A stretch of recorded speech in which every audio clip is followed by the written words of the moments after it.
بسم الله الرحمن الرحيم.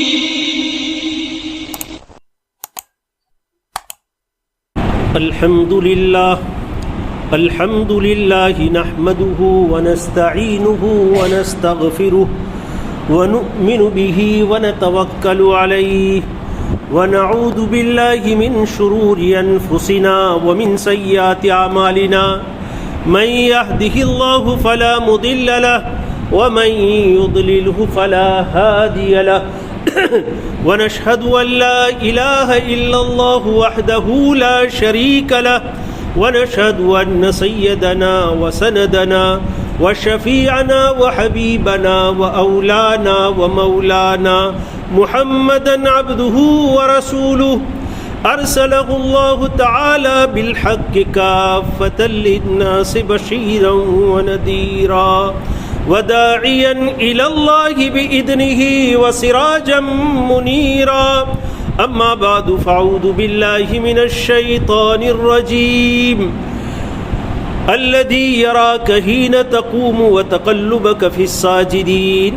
وعن أبي ذر جندب بن جنادة رضي الله وأبي عبد الرحمن معاذ بن جبل رضي الله تعالى عنهما عن رسول الله صلى الله عليه وسلم قال اتق الله حيثما كنت واتبع السيئة الحسنة تمحها وخالق الناس بخلق حسن.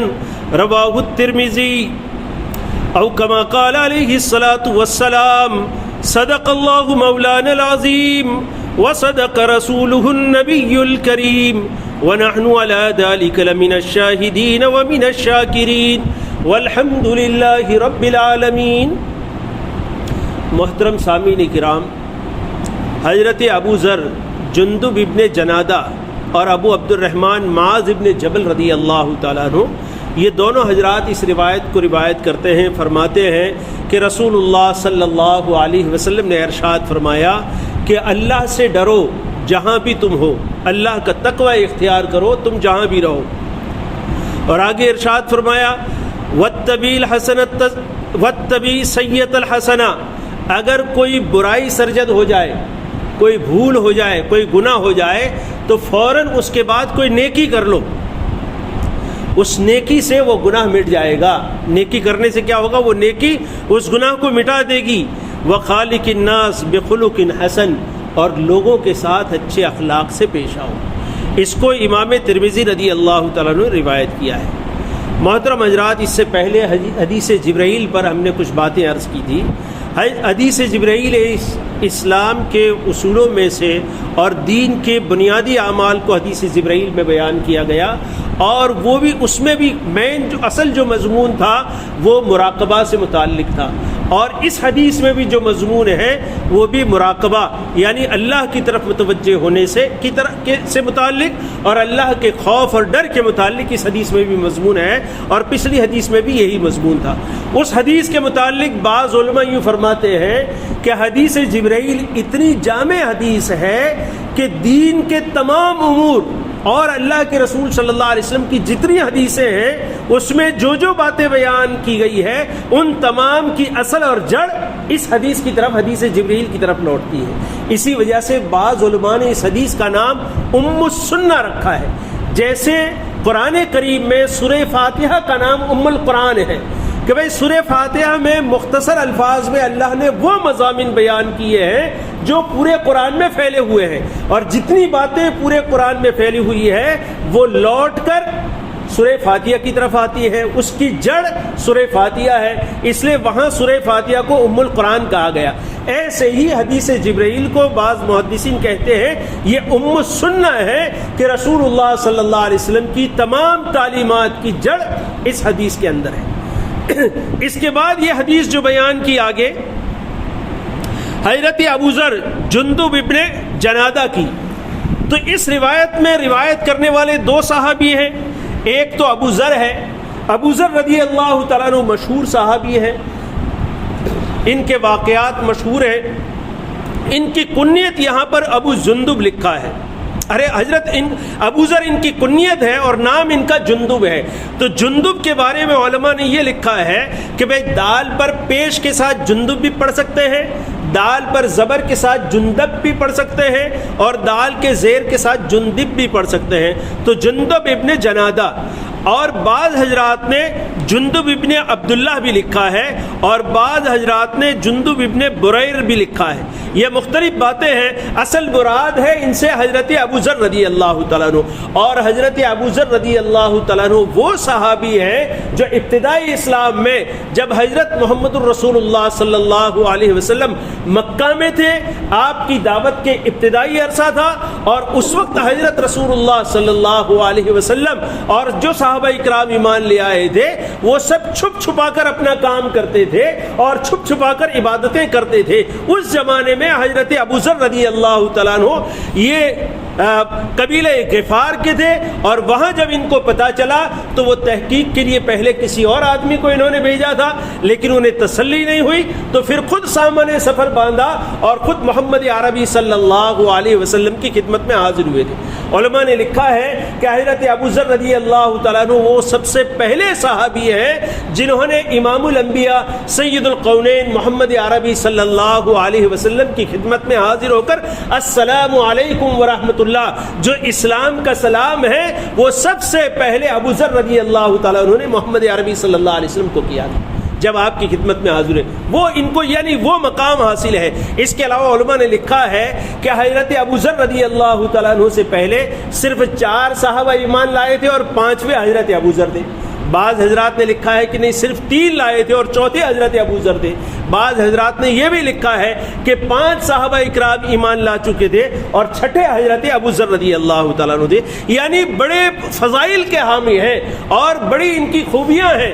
ابتدائی اسلام میں اسلام قبول کرنے کی وجہ سے بڑی خوبیوں کے حامل تھے. ان کے بارے میں خود اللہ کے پیارے حبیب حضرت محمد الرسول اللہ صلی اللہ علیہ وسلم نے ان کی بہت سے صفات اور ان کی بہت سی خوبیوں کی طرف اشارہ کیا. چنانچہ اللہ کے پیارے حبیب حضرت رسول اللہ صلی اللہ علیہ وسلم یہ ارشاد فرماتے ہیں کہ ابو ذر ہمیشہ اکیلے چلیں گے اور ابو ذر ہمیشہ اکیلے رہیں گے, اور ابو ذر اکیلے ہی وفات پائیں گے, وہاں ان کے پاس کوئی اور ہوگا نہیں. تو یہی ہوا. اور انہوں نے اصل حضرت ابو ذر رضی اللہ تعالیٰ عنہ قبیلہ غفار کے تھے, یعنی بدو آدمی تھے, دیہات میں رہنے کے عادی تھے, لیکن اسلام قبول کرنے کے بعد اور محمد عربی صلی اللہ علیہ وسلم جب بنفس نفیس حیات تھے مدینۃ المنورہ میں, وہاں تک تو ابو ذر رضی اللہ تعالیٰ عنہ مدینہ میں رہے حضرت رسول اللہ صلی اللہ علیہ وسلم کی خدمت میں. آپ کے دنیا سے پردہ فرمانے کے بعد پھر آپ مدینہ چھوڑ کر دیہات میں چلے گئے, دیہات میں آپ نے زندگی گزاری. بعض حضرات نے لکھا ہے کہ وہ شام چلے گئے تھے, اس کے بعد واپس آ گئے تھے. حضرت عثمان غنی رضی اللہ تعالیٰ کے زمانے میں آپ کا یعنی یوں کہتے ہیں کہ سن 32 ہجری میں, بعض علماء نے 1 سال کم اور 1 سال زیادہ بھی لکھا ہے, آپ نے وفات پائی. لیکن اسی انداز سے انہوں نے زندگی گزاری جو اللہ کے پیارے حبیب حضرت رسول اللہ صلی اللہ علیہ وسلم نے ان کے بارے میں خبر دی تھی, اور وفات بھی ان کی اسی طرح سے ہوئی جو خبر اللہ کے رسول صلی اللہ علیہ وسلم نے ان کے بارے میں دی تھی. اس کے بعد حضرت معاذ رضی اللہ تعالیٰ عنہ ہیں. تو معاذ رضی اللہ تعالیٰ عنہ یہ بھی جو ہے وہ بڑی خوبیوں کے مالک ہے. حضرت معاذ رضی اللہ تعالیٰ عنہ بڑے حسین اور خوبصورت تھے. آپ کے چہرے پر بڑی نورانیت تھی اور بڑا چمکتا ہوا چہرہ حضرت معاذ رضی اللہ تعالیٰ عنہ کا تھا.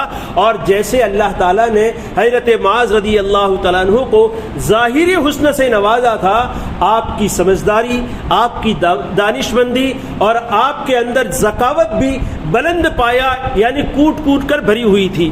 اور بہت کم عمر میں تقریباً 18 سال کی عمر میں آپ نے اسلام قبول کر لیا تھا. اللہ کے پیارے حبیب حضرت محمد الرسول اللہ صلی اللہ علیہ وسلم ابھی ہجرت کر کے مدینۃ المنورہ پہنچے بھی نہیں تھے.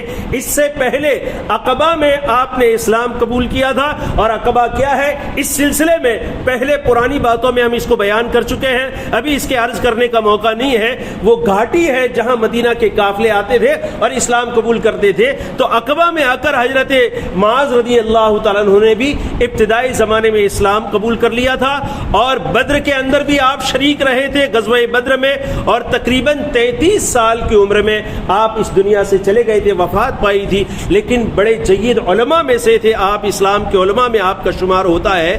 تو یہ دونوں حضرات حدیث بیان کرتے ہیں۔ اس حدیث میں اللہ کے پیارے حبیب حضرت محمد الرسول اللہ صلی اللہ علیہ وسلم نے بعض فرماتے ہیں کہ یہ نصیحت اور یہ وصیت اللہ کے رسول صلی اللہ علیہ وسلم نے ابو ذر رضی اللہ تعالیٰ عنہ کو کی۔ بعض فرماتے ہیں کہ یہ نصیحت اور یہ وصیت اللہ کے پیارے حبیب حضرت رسول اللہ صلی اللہ علیہ وسلم نے حضرت معاذ رضی اللہ تعالیٰ عنہ کو کی، حالانکہ دونوں بلند پایا حضرات تھے، اور اس کے واسطے سے اللہ کے رسول صلی اللہ علیہ وسلم کی یہ حدیث امت تک پہنچی۔ اور کون سی 3 باتیں، بڑی قیمتی 3 باتیں مختصر الفاظ میں اللہ کے پیارے حبیب حضرت محمد الرسول اللہ صلی اللہ علیہ وسلم نے ارشاد فرمائی ہے۔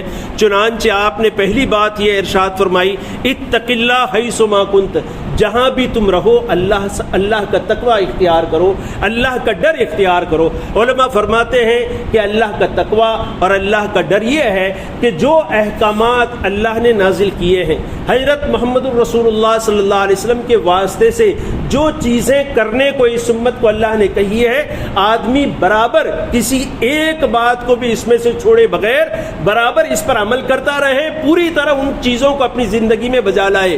اور جن چیزوں کو اللہ تعالیٰ نے منع کیا ہے، جن چیزوں سے اللہ نے حضرت رسول اللہ صلی اللہ علیہ وسلم کے واسطے سے امت کو روکا ہے، آدمی پوری طرح ان تمام منہیات سے، ان تمام برائیوں سے رک جائے، اس کا نام ہے تقوی۔ اس کے علاوہ تقوی کی تفصیل علماء میں بہت اور بھی بیان کی ہے۔ تقوی کہتے ہیں غفلت کی زندگی کو چھوڑ کر چوکنا ہو کر اسلام کے اوامر و نواہی پر عمل کرنا، اور تقوی کہتے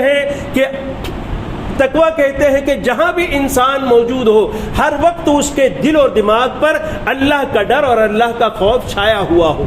جہاں بھی انسان ہو وہاں پر اللہ کا خوف، اللہ کا ڈر چھایا ہوا ہو۔ علماء فرماتے ہیں سب سے پہلے نمبر کی چیز ہے کہ آدمی ایک تو یہ ہے کہ آدمی مجمع میں ہوتا ہے، لوگوں کے درمیان میں ہوتا ہے، اس وقت اچھی باتیں کرنا، اچھائی کے ساتھ عمل کرنا، اچھے اعمال پیش کرنا، نیکیاں کرنا بہت آسان ہے۔ لیکن جب آدمی اجنبی لوگوں کے درمیان میں چلا جائے یا تنہائی میں چلا جائے، اس وقت اللہ سے ڈرنا، یعنی کوئی پہچانتا نہیں ایسی جگہ چلا گیا، تب بھی وہ اپنے تقوی پر قائم ہے، اللہ کے حکموں پر قائم ہے، برائیوں سے بچ رہا ہے، اور یا یہ کہ تنہائی میں تنہا اسے کوئی دیکھنے والا نہیں ہے، صرف اللہ دیکھ رہا ہے اور وہ خود جانتا ہے کہ میں کہاں ہوں اور کیا کر رہا ہوں۔ ایسے موقع پر اللہ سے ڈرے، اللہ کے حکموں کو پورا کرے، اور جن چیزوں سے اللہ نے روکا ہے برائیوں سے بچتا رہے۔ خاص کر دوستوں، اور ایسے موقع پر اسے یہ جملہ یاد آ جائے، اتق اللہ، چھوٹا سا جملہ ہے لیکن بہت بڑی بات اللہ کے رسول صلی اللہ علیہ وسلم نے ارشاد فرمائی ہے۔ اس موقع پر آدمی کو یہ جملہ یاد آ جائے، اتق اللہ، اللہ سے ڈرو، یہ اصل چیز ہے دوستو۔ خاص کر آج کل کے جو حالات ہیں، اور خصوصاً نوجوان کے دوستو، بوڑھے اور ہر آدمی جس کے ہاتھ میں موبائل ہو اور تنہائی کے اندر ہے، موبائل بھی ہے، انٹرنیٹ بھی ہے، 5G بھی ہے اور سب کچھ ہے، اس کے بعد پھر اسے یہ جملہ یاد آ جائے، اتق اللہ، یہ بہت بڑی بات ہے دوستو۔ تو یہ حیث ما کنت، جہاں کہیں بھی تم ہو، چاہے وہ تنہائی میں ہو، چاہے مجمع میں ہو، چاہے جاننے والے لوگوں کے درمیان میں ہو، چاہے اجنبی لوگوں کے درمیان میں ہو، چاہے آپ مسجد میں ہو، چاہے آپ مصلی پر ہو، چاہے آپ رات کو تنہائی میں اپنے بستر پر اپنے فون اور انٹرنیٹ کے ساتھ ہو، لیکن وہاں تمہیں یاد رہے اتق اللہ۔ بعض مرتبہ یہ ہوتا ہے کہ بہت سے اچھے لوگ، دیندار لوگ فون اور انٹرنیٹ اس لیے شروع کرتے ہیں تاکہ کچھ اچھی باتیں دیکھیں، اچھی چیزیں سنیں، اس میں سے شروعات اچھے کام سے ہوتی ہے لیکن پھر اس کا اینڈ برائیوں کے ساتھ ہوتا ہے۔ تو دوستو ایسے موقع پر آدمی کے دل کے اندر یہ بات رہے، اتق اللہ، کہ اللہ سے ڈرنا ہے مجھے، یہاں مجھے اللہ دیکھ رہا ہے ان حالات میں بھی، اور ایسے موقع پر آدمی برائی سے بچے، یہ اصل تقویٰ ہے دوستو۔ آگے اور 2 چیزیں ہیں انشاءاللہ اسے آئندہ عرض کریں گے۔ اللہ تعالی حضرت محمد الرسول اللہ صلی اللہ علیہ وسلم کی ان تعلیمات کو گلے سے لگا کر اسے اپنی زندگیوں میں داخل کرنے کی ہم تمام کو توفیق عطا فرماوے۔ وآخر دعوانا ان الحمد للہ رب العالمین۔